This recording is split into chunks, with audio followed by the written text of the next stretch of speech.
welcome back. Today we're diving headfirst into part 2 of Alabama's most haunted places. And let me tell you, this state isn't just home to fried green tomatoes and front porch gossip. Nope, Alabama gave the world some serious talent. We're talking Lionel Richie, who taught us all to say hello like we meant it. Octavia Spencer, Oscar winner and ghost hunter approved. Channing Tatum, who went from small-town Alabama to Magic Mike, because ghosts aren't the only ones making the ladies scream. Courtney Cox, our very own Alabama scream queen. And of course, Hank Williams, whose ghost might just still be singing "I'm So Lonesome I Could Cry" from beyond the grave. But let's be real, alongside all that star power, Alabama has a lot of ghosts. Like, more ghosts than Waffle Houses.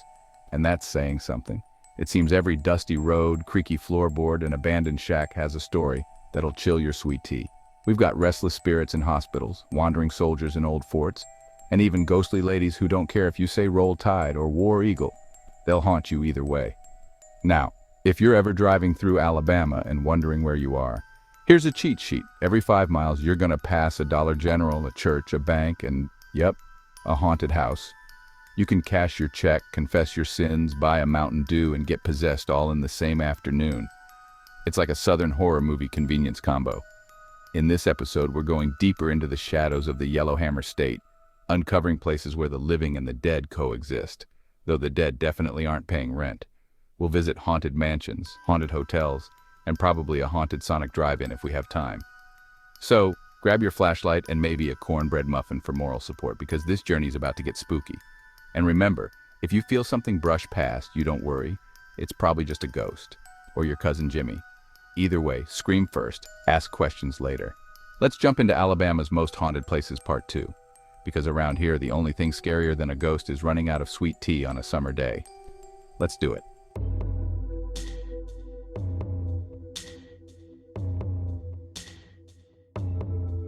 Welcome to Screamville. Let's start with my hometown. We call it the Circle City. No, it's not because the people here are all into geometry. It's because the town is literally surrounded by a series of circular roads that locals treat like NASCAR tracks with red lights. And if you've ever tried to make a left turn at 5 p.m., Godspeed. But it's not just famous for going in circles, it's also the peanut capital of the world. That's right, over 50% of the peanuts grown in the US are processed right here. Which means if you've ever had peanut butter stick to the roof of your mouth, you've probably got my city to thank. Or blame. And once a year, this little southern town throws a full-blown shindig called the National Peanut Festival. It's got rides, parades, livestock shows, funnel cakes, and more boiled peanuts than your digestive system should legally be exposed to. It's wholesome fun, in the daylight. But when the sun sets and the rides shut down, there's another side that doesn't get celebrated with a parade. A darker, creepier side. The kind with ghost sightings, haunted buildings, and enough local legends to keep a southern grandma up clutching her rosary. Because behind the peanuts and pageants, it's hiding some chilling secrets. Bella's Fine Dining is housed in a 1937 former J.C. Penney building, later the Colby's restaurant. Bella's is reputedly haunted by a female spirit nicknamed Rachel. According to owner and staff reports, Rachel was likely a young woman who died on the building's 3rd floor in the 1950s. Employees described numerous unexplained phenomena, lights and electrical appliances turning on-off by themselves, dishes and plates crashing to the floor, and footsteps or whispering voices when no one is there. They even captured a ghostly orb on a security camera. The owner notes that Rachel seems benign. For example, staff say they sometimes smell her white diamond perfume or find the lights inexplicably turned on for them. In sum, the old Colby building has become a well-known local haunted site, and paranormal investigators have been invited to document its activity. Next is downtown Dothan. On April 13, 1892, a deadly shootout, the Coffee Riot, occurred on Main Street between police and protesting merchants. One city marshal, Tobias "Toby" Dominguez, was killed in the fray. Local legend holds that Marshal Dominguez never left his post. His ghost is said to patrol downtown at night. Witnesses claim that after dark one may glimpse a lone man in a police uniform walking the streets silently, especially near the old City Hall area. Investigators and eyewitnesses say this apparition never speaks or harms anyone. Rumor is he is still protecting the city, as he did in life. But the granddaddy of them all in the city is the Devil's Church. No. Yes, you heard that right. Mount Zion Cemetery, Devil's Graveyard, and Devil's Church, Fortner Road. This small rural cemetery outside the circle is the source of many local legends. According to lore, a long-abandoned satanic church once stood behind the graveyard, giving rise to the nickname Devil's Graveyard or Devil's Church. The most famous legend involves a fork-shaped tree at the cemetery entrance. Legend says that circling this pitchfork tree a certain way will mysteriously stall a car. In decades past, teenagers such as myself would visit after dark seeking thrills, and many report eerie sights, shadowy robed figures, strange lights or sounds amid the tombstones, and an overwhelming feeling of being watched. The site has since been cleaned up with trails, but its spooky reputation lingers. About 20 to 30 miles from the Circle City is this little town. The population of about 2,000 people lays the legend of Hug and Molly. This tale has been passed down through generations, serving both as a spooky story and a cautionary reminder for children to stay indoors after dark. Hugging Molly is described as a towering figure, standing over 7 feet tall and as wide as a bale of cotton. Clad in black from head to toe, she is said to roam the streets at night. According to the legend, if she encounters a child out after dark, she will chase them down, envelop them in a bone-crushing hug, and scream loudly into their ears. While the experience is undoubtedly terrifying, Hug and Molly doesn't cause physical harm.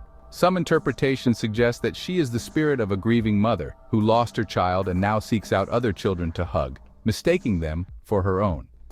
The legend has become an integral part of the town's cultural identity. Visitors to the town are greeted by a sign proclaiming it as the home of Hug and Molly, featuring a silhouette of the ghostly figure chasing a child. In downtown Abbeville, you can find Hug and Molly's restaurant, a 50s-style soda fountain and eatery named after the legendary figure. The restaurant embraces the local folklore, offering a unique dining experience that pays homage to the town's spooky legend. The tale of Hug and Molly has been featured in various publications and media, highlighting its role in Southern folklore. The story serves as both a chilling ghost tale and a reflection of the community's values and traditions. If you're interested in exploring the legend further, a visit to Abbeville offers a first-hand experience. You can dine at Hug and Molly's restaurant, stroll through the historic downtown, and immerse yourself in the local lore that continues to captivate residents and visitors alike. Enterprise, Alabama. It may be a small city, but locals long ago began to whisper of ghosts in its historic downtown. In fact, paranormal investigators note that Enterprise, Alabama is well known in paranormal circles as being a hotbed for paranormal activity. Much of the haunt lore centers on one landmark in particular, but community stories and odd place names hint at other legends too. Enterprise's Rawls Hotel, built 1903, now a restaurant, has a well-documented reputation for ghostly happenings. The century-old Rawls Hotel on S Main Street, originally the McGee Hotel, is the focus of most Enterprise ghost stories. The city's own historic site guide even says the Rawls is reputed to be haunted, with visitors hearing children's laughter in empty halls and seeing an elderly gentleman in overalls and pipe, believed to be founder Japheth Rawls. According to historical accounts, reports of paranormal activity date back to about 1919. In one famous incident during 1970s renovations, owner Hayden Pursley hung window drapes in the ballroom only to have them inexplicably torn down again and again. On the third try, a board flew across the room and struck him. Southern paranormal researchers later noted evidence of lights coming on by themselves and investigators feeling invisible hands touching their hair there. Staff and guests report smelling cigar smoke and glimpsing an old man, maybe Japheth Rawls, pacing upstairs, plus hearing phantom children laughing on the upper floors. A local legend tells of a lady in red ghost at the Rawls. Some say a young woman in a red dress fell or was pushed from the hotel stairwell to her death. Renovators' tools and furniture have been known to shift by themselves. Employees describe a locked cabinet sliding open on its own multiple times. Lights switching on/off, cold spots, footsteps, and door knocks with no one visible. These are regularly reported by staff. One waitress even heard 2 little girls giggling in the empty ladies' room, then found it entirely deserted. Witness accounts have reinforced these stories. A former office manager said a never-used cabinet inexplicably slid open twice over weeks. A restaurant owner's son once saw an old man grinning and making faces at him near the stairs. The Rawls' restored grandeur with dark wood staircases and hidden nooks only fuels its haunted reputation. In short, written histories and first-hand tales align. The Rawls Hotel carries stories of ghostly owners, restless children, and inexplicable happenings. Staying in the city of Enterprise. Apart from buildings, local folklore recalls one chilling tale. Enterprise had its own Headless Horseman. In fact, Freedom Drive on the west side of town was once called Headless Horseman Road because of an old ghost story. According to the Pea River Historical Society, this was a Civil War-era legend. One version says a young man was hanged under a nearby rail trestle over Cowpen Creek. Those who dared climb it saw a headless ghost. The more common version says a Confederate officer beheaded a Union lover under that trestle. The fleeing soldier's horse fell, a train severed his head, and now, at least under a full moon, his ghost returns on occasion searching for his head. Modern retellings add spooky details. Visitors' car engines mysteriously stall when the ghost appears, and some say the headless rider carries a lantern and the man's own head. Be quiet and still look far down the tracks and watch for a bright light until you see a floating figure of a man without a head. While much of this comes from community newsletters and perhaps campfire exaggeration, it's rooted in the railroad lore of Enterprise's outskirts. In short, the Headless Horseman of Enterprise is a well-known local legend. Freedom Drive's former name and multiple eyewitness accounts of stalled cars, ghostly lights, etc. preserve this Civil War ghost story. The USS Mobile was not a battleship or aircraft carrier like the haunted USS Hornet or USS Lexington, but it has carved out its own eerie legacy, mostly because of its name, connections, and some whispered tales of ghostly sailors. The USS Mobile was a Charleston-class amphibious cargo ship, which meant its job was to transport troops, equipment, and supplies for amphibious assaults. It was part of the U.S. Navy's Pacific Fleet and served during the Vietnam War, Operation Desert Storm, and numerous joint military exercises. Unlike many flashy combat ships, the USS Mobile quietly carried Marines and heavy equipment into hostile territory. Think of it like the strong, silent type, doing the dirty work behind the scenes. While it never took a direct hit in combat, it did sail through dangerous waters, and several sailors died in accidents on board or during operations. And that's where the paranormal whispers begin. While the USS Mobile doesn't have officially documented hauntings like other historic ships, several veterans and former sailors have shared personal stories, particularly after it was decommissioned. A former crew member claimed that in the 1980s, a sailor was crushed to death by a watertight door during a drill. Years later, sailors began reporting that the door would randomly slam shut, even when secured open, and some even claimed to see a figure standing near it during night watches. Multiple engineers reported a cold spot in the engine room, an area that always stayed freezing even in tropical waters.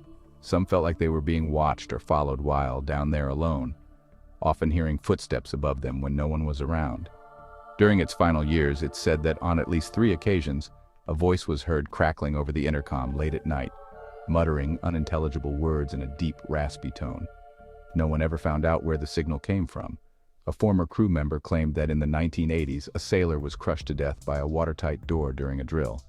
Years later, sailors began reporting that the door would randomly slam shut, even when secured open, and some even claimed to see a figure standing near it during night watches. Multiple engineers reported a cold spot in the engine room, an area that always stayed freezing even in tropical waters. Some felt like they were being watched or followed while down there alone, often hearing footsteps above them when no one was around. During its final years, it's said that on at least 3 occasions, a voice was heard crackling over the intercom late at night, muttering unintelligible words in a deep, raspy tone. No one ever found out where the signal came from. Several crew members swore they saw a man in old-style Navy whites from the Vietnam era, walking the passageway at night. When they called out or tried to follow, he disappeared through a bulkhead. After being decommissioned in 1994, the USS Mobile was placed in reserve in the National Defense Reserve Fleet in Suisun Bay, California. As of recent reports, it hasn't been scrapped yet, but it sits quietly with other decommissioned vessels gathering rust and maybe ghosts. It's no Queen Mary or USS Hornet when it comes to ghostly fame, but the USS Mobile has its share of eerie stories passed down from those who served aboard. Most accounts come from word of mouth, late-night watches, and the unique brand of folklore that thrives on isolated ships floating in the middle of nowhere. The Tutweiler Hotel in Birmingham, Alabama boasts a rich history intertwined with tales of the supernatural. The original Tutweiler Hotel opened its doors on June 15, 1914, at the southeast corner of 5th Avenue North and 20th Street. It was the brainchild of Robert Jemison Jr. and George Gordon Crawford, who aimed to provide a luxurious lodging option in Birmingham. Named after Major Edward Magruder Tutweiler, a prominent industrialist who financed its construction, the hotel featured 425 rooms and was designed by architect William Lee Stoddart in collaboration with local architect William Leslie Welton. The building showcased a blend of Beaux-Arts and Renaissance Revival styles, complete with a grand lobby and ornate ballrooms. Despite its grandeur, the original hotel closed in 1972 and was demolished in 1974. In 1986, the name was revived when the nearby Ridgely Apartments, also built by Jemison in 1913, were converted into the current Tutweiler Hotel, preserving the legacy of its predecessor. The Tutweiler Hotel is renowned as one of Alabama's most haunted locations. Guests and staff have reported various unexplained occurrences, particularly on the 6th floor. A mischievous spirit known for knocking on doors in the middle of the night, only for guests to find no one there upon inspection. Some believe the ghost of Major Edward Tutweiler himself lingers in the hotel. A bartender once reported that after closing the bar and turning off all the lights, he returned to find them all on and a full meal prepared, despite no one else being present. Guests have reported hearing the giggles of a child and seeing a young girl in old-fashioned clothing skipping down the hallways. A guest recounted being tucked into bed by an unseen presence, feeling someone adjust the covers over them while they were half asleep. Whether you're drawn by its architectural beauty or the allure of its ghostly tales, the Tutweiler Hotel remains a fascinating destination in Birmingham's downtown. Dead Children's Playground is the eerie nickname for a small playground tucked behind Maple Hill Cemetery in Huntsville, Alabama, the state's oldest and largest cemetery. Established in 1822, Maple Hill spans over 100 acres and is the final resting place of some of Alabama's most notable historical figures, including 5 Alabama governors. In the late 19th and early 20th centuries, high child mortality rates were unfortunately common due to factors like diseases, poor medical care, and lack of vaccinations. Epidemics like influenza, diphtheria, scarlet fever, and polio claimed many young lives. Additionally, infant mortality was high due to issues like poor sanitation, malnutrition, and limited medical knowledge. So many of the children's graves in Maple Hill Cemetery reflect these harsh realities of life during that period. In the 1980s, the city installed a playground in the wooded area behind the cemetery to give local kids a place to play. Seems wholesome, right? Well, it didn't take long for things to get weird. The playground is bordered on 3 sides by steep limestone walls and shaded by a thick canopy of trees. While it's technically called Maple Hill Park, the chilling nickname Dead Children's Playground came from rumors that the cemetery had once expanded into the area where the park now sits, and that many children's graves, some possibly unmarked, were nearby. The legend exploded in the early 2000s when paranormal investigators and thrill seekers began reporting strange occurrences. Swings moving on their own, with no wind. Childlike laughter heard in the middle of the night, even when the playground was empty. Orbs and shadow figures captured in countless photos. People claimed to see children's apparitions darting through the trees or sitting on the swing sets. Locals began to whisper that the playground was haunted by the spirits of children buried nearby, or worse, children who were abducted and unalived in the area during the early 20th century. Though no historical records confirm those crimes at Maple Hill, the rumors persist like a ghost that won't move on. To add to the mystery, in 2007, the city removed the playground equipment, which sparked public outcry. Some say it was due to renovations, while others believe it was because of the haunting activity getting too much attention. Either way, new playground equipment was eventually installed, but the hauntings didn't stop. Today, Dead Children's Playground is considered a bucket list destination for ghost hunters. Locals and visitors still report paranormal activity, especially between 10 p.m. and 3 a.m., known as the spirit window. It's so well known that it has been featured on TV shows, ghost blogs, and countless YouTube investigations. Despite its creepy reputation, parents still bring their kids there during the day. But by night, that swing set starts creaking and most people are long gone. Even skeptics admit there's something unsettling about a playground nestled beside hundreds of graves, especially one that comes alive after dark. The Tanahill Ironworks, sometimes called Tanahill locally, lies near present-day McCalla in Tuscaloosa County, Alabama. Established in 1830 as the Roop Valley Bloomery by ironsmith Daniel Hillman, with backing from planter Abner McGehee. The site sits on Roop Creek, about 12 miles southwest of Bessemer. Ironmaking at Tanahill began in 1830. Tanahill Ironworks is historically significant as one of Alabama's earliest and best-preserved iron manufacturing sites. It helped equip the Confederacy, supplying artillery, shell plates, and other iron goods during the Civil War.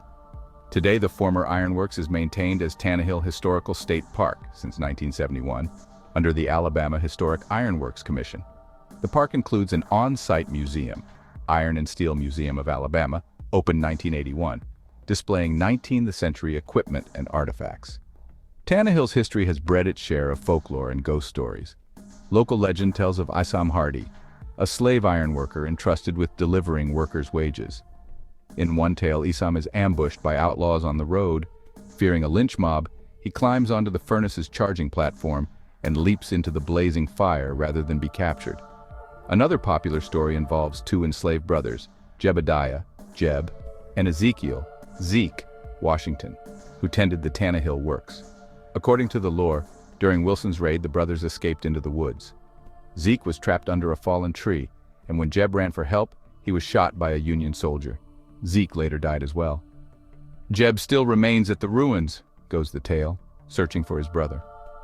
Some visitors claim that on quiet afternoons you can feel a presence or hear a sobbing rustle as Jeb's spirit wanders the furnace ruins. These ghost stories, recounted in books and blogs about Alabama hauntings, are part of local folklore. While there is no scholarly documentation of actual hauntings, the legends persist in tour guides and paranormal circles. The old furnace site and the Charles Jefferson Stewart House have become focal points for ghost hunting groups. For example, the local media television group, Alabama's Most Haunted, has filmed investigations at Tanahill, particularly the Stewart House, based on such rumors. In visitor reviews and travel websites, Tanahill occasionally appears on Haunted Alabama lists or is mentioned in ghost tour itineraries.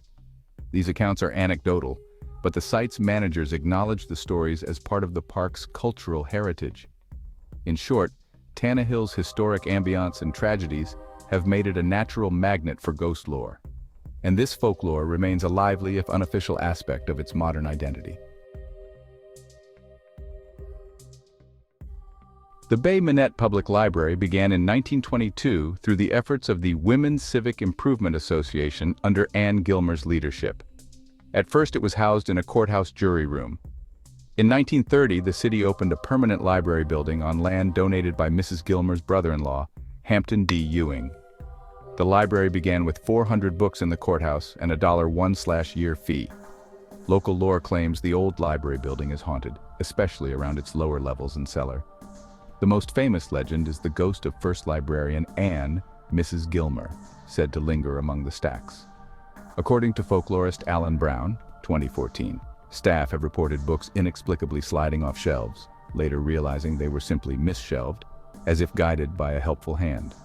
After Gilmer's portrait was briefly removed, librarians smelled her favorite roses whenever something good happened, a phenomenon interpreted as her spirits-approving smell.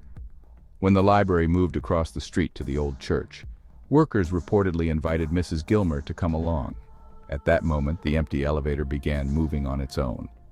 A librarian later even glimpsed a gray-haired lady wearing a sweater out of the corner of her eye, believed to be Gilmer. These tales, often repeated in local ghost compilations, paint a picture of a friendly librarian, ghosts still shelving books and blessing the library's fortunes. Other stories focus on the building's past and basement.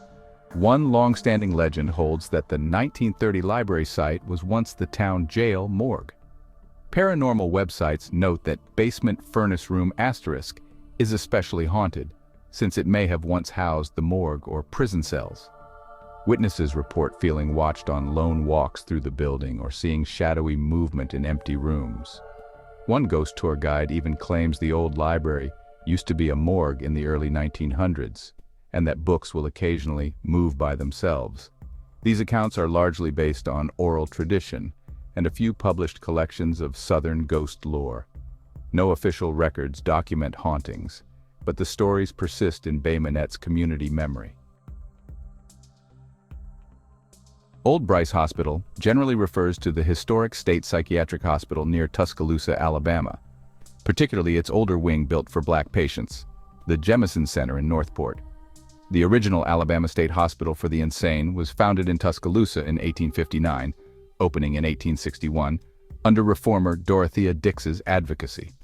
The sprawling Kirkbride-style asylum was a model facility with gaslighting and central heat, and its first superintendent, Dr. Peter Bryce, implemented a progressive moral treatment regime, patient work programs, kindness, and elimination of restraints by 1882. In 1900, the hospital was renamed Bryce Hospital after Dr. Bryce. For decades, the hospital housed thousands of patients. At its mid-20th century peak, it held over 5,000 people, many under deplorable conditions later compared to a concentration camp. Activism and lawsuits, notably Wyatt v. Stickney in 1970-2003, eventually forced reforms in patient care and funding statewide. In the Jim Crow era, Alabama established a separate facility for African American patients. Wealthy planter Robert Jemison Jr. donated his 4,000-acre Cherokee Place plantation to the state, and in 1939, the Jemison Institute was built there as the State Farm Colony for Black people. This three-story brick complex, known locally as the Jemison Center or Old Bryce, housed Black patients until the late 60s. Patients there worked the farm and in crafts to help sustain the hospital with state funds. Investigative reports in 1970 exposed horrific neglect at both facilities. For example, a Tuscaloosa news journalist described Jemison's wards with human feces, urine-soaked floors, and patients sleeping on bare mattresses. These revelations helped trigger Wyatt v. Stickney, a landmark suit that included patients at Tuscaloosa's Bryce and the Northport Jemison centers. The eventual court-ordered Wyatt standards, instituted by 2003, set minimum national standards for mental health care.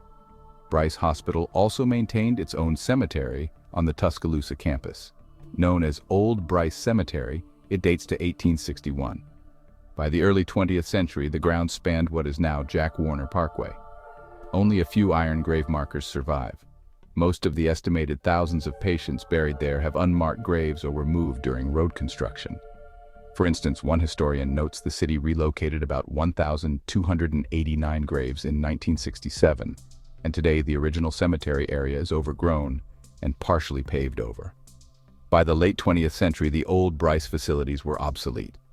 A new Bryce Hospital campus was built outside Tuscaloosa, and in 2009, the state moved in-patients to that modern facility. In May 2010, Alabama sold the original Tuscaloosa campus, the historic Bryce main building and wings, to the University of Alabama for about $88 million. The old Bryce Hospital building, Jemison Center in Northport, was simply abandoned after 1977. It has never been reopened or repurposed. Today, the brick complex stands deserted and decaying. Fires over the years gutted interior floors, and nature is reclaiming the site. Trees and vines now shroud much of the facade. Visitors on ghost tour websites describe the building as in serious disrepair and warn that it is unsafe. The driveway gate is locked, and local police reportedly patrol the property to deter trespassers. The abandoned Old Bryce Hospital has become infamous for ghostly legends. Numerous accounts and online forums claim paranormal experiences inside the crumbling wards. Common reports include hearing unexplained footsteps, distant screams, or disembodied voices echoing through empty halls. Visitors often note strange temperature changes, hot and cold spots, and objects moving of their own accord. For example, one haunted places list recounts people seeing the tail of a doctor's coat travel through the halls, and hearing heavy foot scuffling and creaking doors. Others describe violent interactions, being suddenly grabbed or having their hair tugged by an unseen force. Ghost hunting investigators say they have captured voices on EVP recordings, such as a spectral British lady speaking, and experienced slam noises with no physical cause. In short, almost every nightmarish trope of a haunted asylum is attached to Old Bryce. and it has become a magnet for thrill seekers despite police warnings. Beyond these general hauntings, local folklore has attached specific tales to Old Bryce. One persistent urban legend tells of a little boy patient who drowned during a cold water hydrotherapy treatment. According to the story, he fought the nurses and was held under the ice-cold tub until he slipped beneath the water and died. Witnesses claim his spirit lingered. The boy's apparition, described as 7-8 years old with sandy blonde hair and suspenders, is said to haunt the upper floors. Admirers sometimes leave small toys on the stairs or halls as offerings to this ghost boy. While this tale is likely apocryphal, it circulates in Tuscaloosa ghost hunting circles. Another legend, less well documented, speaks of apparitions of former medical staff. For instance, visitors have claimed to photograph a floating nurse in an old uniform. In general, the Old Bryce site features in regional ghost tours as one of Alabama's most haunted locales. Deep in the woods off Kyo Road near Hartselle lies Crybaby Hollow Bridge, a narrow one-lane span with a chilling reputation. Local legend holds that an infant died at the site. Some say in a car or wagon crash, others that a deranged figure took the life of the child, and its spirit still cries out. In every version of the tale, the name Crybaby comes from people reporting the sound of a baby or its grieving mother, wailing by the bridge at night. The legends even stretch back to the Civil War era. One story claims Union soldiers killed a Confederate woman there and put the baby out of its misery. Another variant, told to the Paranormal Research Alliance of Cullman, suggests the tale predates European settlement, involving a Native American mother losing her child to floodwaters. Over the years, locals have recounted many versions of the legend, including infant accidents, a baby dies or disappears when a wagon or car goes off the bridge. There is a drowning tragedy. A distraught mother or Native woman lets her baby fall or is swept away into the creek. Then there is the story of a deranged individual, sometimes called Frank Hammond or Hammond, is said to have killed a family or child in the area. Another tale is that Union soldiers allegedly execute a Southern family, sparing only an infant who then haunts the bridge. And of course, you have to have some ritual or cult activity. Some say teens once performed satanic rites or animal sacrifices in the nearby woods, linking the eerie aura to occult practices. Each of these tales shares the core element of an unsettled child spirit. Visitors report strange sounds and sights at Crybaby Hollow. The most common claim is hearing a baby cry or a woman sobbing by the creek. Reported physical traces also feed the lore. Visitors frequently leave treats to test the legend, candy bars and dolls. Many say a half-eaten candy bar placed on the bridge comes back with a bite taken out, but no teeth marks. Others report candy left in a nearby gas station lot disappearing from under the car overnight, supposedly snatched by the crying children. Dolls thrown into the creek sometimes reappear dry on the road days later, as one pair of Hartselle teens famously experienced. Cars that suddenly stop running, phones cutting out for minutes, or baby powder revealing four-fingered smudges on vehicle bumpers are other oft-repeated anecdotes. Tucked deep in the woods near Red Level on the Butler-Covington County line, the old whitewashed church and cemetery of Consolation have become a paranormal magnet. Once a humble rural meeting house, the site has long since lost its congregation but gained a lurid afterlife of ghost stories. Historical records show the Okie Streak Methodist congregation organized the church in 1850, replacing an earlier log building. By the late 20th century, it was already abandoned. Cemetery headstones date to the early 1800s and include several men who served as Confederate soldiers. Descendants of those pioneers still care for the grounds, even though in February 2015, the derelict church burned to the ground. Today, only the graves remain, but the rumors and legends are thriving. The Okie Streak, later Consolation Church, began as a frontier Methodist Episcopal congregation in 1850. It was eventually registered as an Alabama historic landmark. For decades, the empty church sat abandoned, even serving as a makeshift school at one point until the historic 19th century church was mysteriously destroyed by fire in 2015. The loss devastated locals, but the cemetery remains, tended by a small cemetery association of descendants. As one longtime caretaker lamented, "I can't imagine why people would do this to a place that means so much to us." Over the years, visitors have reported every ghost story imaginable at Consolation. Haunted Sites writers quip that if every ghost story about this little church is true, then this place would take the #1 prize as the most haunted place on Earth. The cemetery is the final resting place of Confederate veterans, and many report seeing or hearing phantom soldiers. Some say they hear marching boots or see uniformed ghosts patrolling the graves at night. A wailing banshee is said to echo from inside the church walls. Locals describe hearing moans and sobbing, a sure sign, legend claims, that doom approaches for those inside. Sightings of demonic dogs with glowing red eyes are common. These spectral hellhounds are reported prowling the cemetery and surrounding woods after dark. There are 2 playful apparitions that torment trespassers. One is a boy with a ball people hear giggling and see a glowing ball roll near them.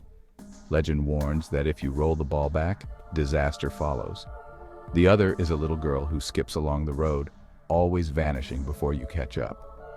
These twin phantoms delight ghost hunters but leave parents shivering. On full moon nights, a black 1964 Ford pickup, dubbed a Ghost Rider, is said to appear on the gravel road by the church. Legend says it will chase any lingering visitors, hitting them if it can. Even the tiny outhouse behind the church is sinister. Stories say the door slams shut and locks on its own, trapping anyone foolish enough to enter, unless an outside helper comes to the rescue. Yikes. Whether or not you believe them, these colorful stories are what draw thrill seekers to the old church site. Today, the church stands only in ruins and memory. In February 2015, the empty building was found ablaze and was declared a total loss. Officials suspect arson, but no ghost was caught on camera. All that remains is the tidy graveyard and all the stories.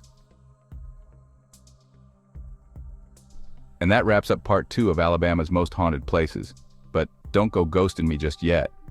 I've got one more spooky stop right here in my home state before I pack up my EMF meter, my courage, and about 3 jars of sweet tea and hit the road again. Now I know what you're thinking. Where's the next haunted adventure? Well, I've been feeling a pull eastward. So, I think Georgia might be next. But let me be honest with you, getting out of Alabama might take longer than expected. Why, you ask? Because every single road, street, alley, and cowpath in this state is under construction. Thanks, Kay Ivy. I tried to leave town last week and got detoured 6 times. I hope Georgia's spirits are a little easier to reach and not hiding behind 2 miles of orange barrels. But trust me, I'll get there. Eventually. It just might involve a back road, a borrowed canoe, and a very confused GPS lady saying recalculating like she's personally offended by my route choices. So make sure you're subscribed, liked, notified, blessed, and ready for the final chapter of Alabama's Haunted Trilogy. As always, thank you for joining me on this haunted tour. Y'all keep your flashlights charged, your doors locked, and your ghost stories ready. Because the only thing more terrifying than what's lurking in these haunted halls is Alabama traffic. See you in the next one, if I survive the detour.